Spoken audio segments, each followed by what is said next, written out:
Team तुमच्या ताकद होते, त्यामुळे आणखीन ताकद वाढते पश्चिम महाराष्ट्रात. बघा, मी पहिल्यापासून आपल्याला सांगत होतो की शिवसेना पक्षाचे मुख्य नेते आदरणीय शिंदेसाहेबांच्या नेतृत्वाखाली दिवसेंदिवस वाढत चाललेला आहे. आम्ही 80 जागा लढलो विधानसभेला महायुतीमध्ये आणि त्यातले 61 निवडून आणले. आता आपण पाहिलं, माननीय चंद्रहार पाटील दादा हे उबाटाचे लोकसभाचे उमेदवार होते, पण ठीक आहे, जय पराजय निवडणुकीमध्ये होतो, त्यांचा झाला पराभव. त्यांना विचारलं सुद्धा नाही पराभवानंतर की बाबा पराभवाची कारणं काय, त्याच्यासाठी काय उपाययोजना करायच्या, किंवा त्यांना संघटनेमध्ये कशा पद्धतीनं जबाबदारी द्यायची. आता चंद्रहारदादांची माझी लोकसभा निवडणूक झाल्यानंतर 4 वेळा भेट झाली. माझ्या बंगल्यावरती आले मुंबईला.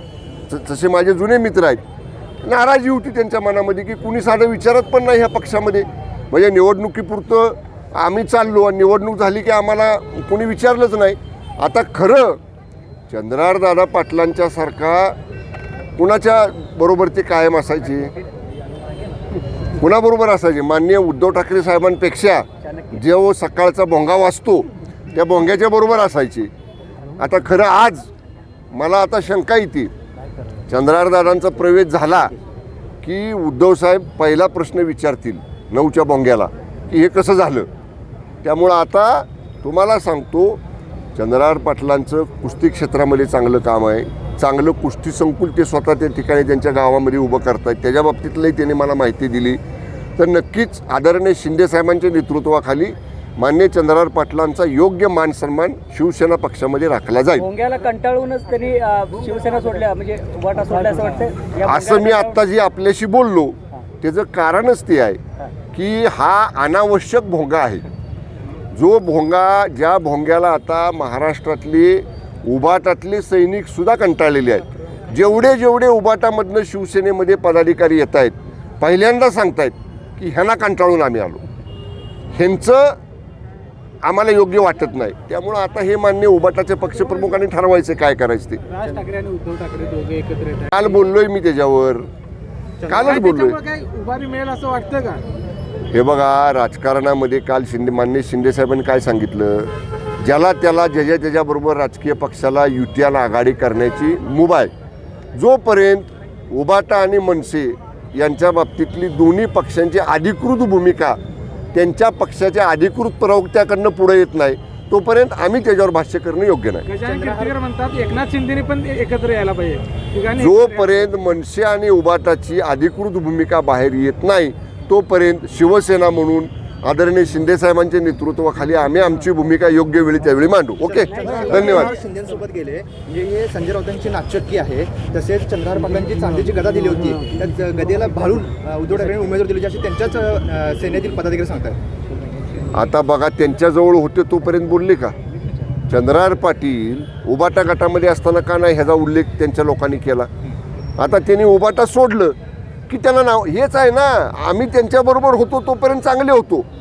आम्ही त्यांच्या विचारापासून बाजूला गेलो की आम्ही गद्दार झालो, आम्ही नालायक झालो, आम्ही गटारातली प्रेत झालो, आम्हाला कोण कोण काय काय म्हणलं. त्यांचेच पदाधिकारी. त्यामुळं मी तुम्हाला सांगतो की या पद्धतीनं त्यांच्या जवळ असला आपला तो बाब्या आणि लोकांचं ते कार्ट, अशी ती भूमिका आहे. त्यांच्या पक्षामधले लोक कुणाला काय म्हणतात नाही ह्याचा आम्हाला विचार करण्याची गरज नाही. शिंदेसाहेबांच्या नेतृत्वाखाली आदरणीय हिंदू हृदय सम्राट शिवसेना प्रमुख स्वर्गीय बाळासाहेब ठाकरे साहेबांच्या ज्वलंत हिंदुत्वाची शिवसेना ही महायुतीमध्ये पुढे घेऊन जाण्याचं काम आम्ही करू. ओके, चला, धन्यवाद. तिथीनुसार छत्रपती शिवाजी महाराजांचा शिवराज्याभिषेक सोहळा सांगलीमध्ये आपण दोन्ही मंत्री या ठिकाणी उपस्थित. आज छत्रपती शिवाजी महाराजांचा शिवराज्याभिषेक दिन तिथीप्रमाणे संपूर्ण महाराष्ट्रामध्ये साजरा होतो आहे. आदरणीय उपमुख्यमंत्री शिंदेसाहेबांनी सकाळीच किल्ले रायगडावरती हा शिवराज्याभिषेक सोहळा तिथीप्रमाणे साजरा केलेला आहे. इथंसुद्धा येण्याची मान्य शिंदेसाहेबांची तीव्र इच्छा होती, परंतु खराब हवामानामुळं हेलिकॉप्टर या ठिकाणी येऊ शकलेलं आहे. म्हणून आम्हाला दोघांनाही, मला आणि मान्य आंबेडकर साहेबांना आदरणीय शिंदेसाहेबांनी या ठिकाणी आदरणीय गुरुजींच्या या कार्यक्रमासाठी पाठवलेलं आहे. हे छत्रपती शिवाजी महाराजांचं विचार लहान मुलापासून ते वयोवृद्धापर्यंत प्रत्येकाच्या हृदयामध्ये कोरण्याचं काम जे गुरुजी या वयात सुद्धा करतायत या त्यांच्या शिवकार्याला आदरणीय शिंदेसाहेबांनी पूर्ण सहकार्य आत्ता याच्यापूर्वी केलेलं आहे आणि इथून पुढंसुद्धा त्यांचं सहकार्य राहील अशा पद्धतीचा संदेश हा आमच्या दोन्ही मंत्र्यांच्या जवळ गुरुजींसाठी माननीय साहेबांनी दिलेला आहे. गुरुजींच्या मागणीनुसार साजरा करावा अशी त्यांनी निवेदन सुद्धा दिलं होतं. सरकार दरबारी काय किमान पुढच्या वर्षी नको पण याच्या बाबतीत आम्ही दोन्ही मंत्री महोदय राज्याचे माननीय मुख्यमंत्री आणि दोन्ही उपमुख्यमंत्री यांच्याबरोबर चर्चा करू आणि निश्चितपणे त्या चर्चेअंती ह्यातनं योग्य मार्ग काढू. ओके.